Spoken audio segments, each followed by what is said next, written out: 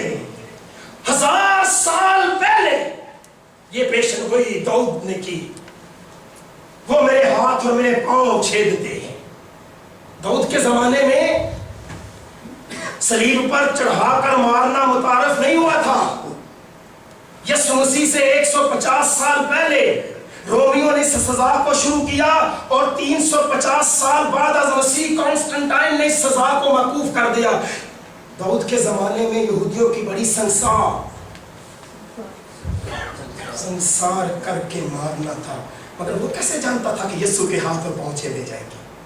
रूह कुद्दस था जिसने वो बातें लिखवा दी ताकि मुझे और आपको सच्चा मसीहा ढूंढ लेने में दिक्कत पेश ना आए। हमारा दूर अंधेश खुदा, उसने ये नबूवतें बाइबल के सीने पर रखवाई ताकि जिसको लोगों ने छेदा है उस पर नजर करो, क्योंकि वो खुद भी जिन्होंने उसे छेदा है उस पर नजर करेंगे। यीशु मसीह की सलीब तले बहुत से लोगों ने आकर उस पर नजर की। 1000 साल पहले ये पेशनगोई की गई, क्या वो मेरे कपड़े आपस में बांटते हैं, वो मेरी पोशाक पर कूड़ा डालते हैं, और यीशु की पोशाक पर कूड़ा डाला गया। उसके पास चंद निकाला चीजें थी जो सिपाहियों ने आपस में बांट ली और आखिर उसकी पोशाक पर कूड़ा डाल दिया गया। वो खुद तो नंगा हुआ मगर वो पोशाक किसी का तन ढांकने के काम आई। वो सलीब पर तो नंगा हुआ लेकिन मेरे और आपके सबके नंगेपन ढांक गया। वो यीशु जो नबूवतों का मसीहा है, उस रोज उसकी सलीब तले बहुत से लोग आए और एक और सलीब तले पेशनगोई पूरी होती है। ज़बूर 34 की 20वीं आयत में 1000 साल पहले लिखी गई पेशनगोई 1000 साल बाद सलीब पर पूरी हुई। वो मेरी सब हड्डियों को महफूज रखता है और उनमें से एक भी तोड़ी नहीं। और बाइबल में यूहन्ना 19 बाब 33 आयत में पेशनगोई का जिक्र है, लेकिन जब उन्होंने यीशु के पास आकर देखा कि वो मर चुका है तो उसकी टांगे ना तोड़ी। Hallelujah, praise Lord. हमारा मसीहा नबूवतों का सच्चा मसीहा है। वो हमारे लिए छिप गया। उसने तो एक औरत से पहले ही कह दिया था, जो मुझ पर ईमान रखता है वो मर भी जाए तो जिंदा रहेगा, क़यामत और जिंदगी तो मैं हूं, तेरा भाई जी उठेगा। वो कहती है हाँ क़यामत वाले दिन। वो कहता है मैं क़यामत और मैं जिंदगी हूं। और वो मर गया, मार डाला गया, मगर वो तीसरे दिन जी उठा। उस रोज यीशु की सलीब तले संग दिल पत्थर दिल रोमी आए, जिनके दिल पिघल गए और एक सूबेदार ने सलीब की तरफ देखते हुए कहा बेशक ये शख्स खुदा का बेटा। उस रोज सलीब तले अफ्रीका से शमाउन करीमी आया। उस रोज सलीब तले अनपढ़ और पढ़े लिखे और जाहिल लोग आए। उस रोज मरियम मगदलीनी जिसमें से 7 बदरूहों को निकाला गया था वो यीशु की सलीब तले आई। उस रोज में छेरे अनपढ़ पढ़े लिखे लोग आए मगर वो कोई फलसफा सुनने नहीं आए, वो जिंदगी का मसीहा देखने के लिए आए, वो नबूवतों का मसीहा देखने के लिए आए। यीशु आज भी आपके मसाइल हल करना जानता है। वो नबूवतों का मसीहा आज भी हमारे दरमियान मौजूद है। वो आज भी वायदों का सच्चा खुदा है, मुआफ कर देने वाला खुदा आज भी हमारे साथ है। यीशु मसीह आज भी जिंदगियों को बदलने की पूरी कुदरत रखता है।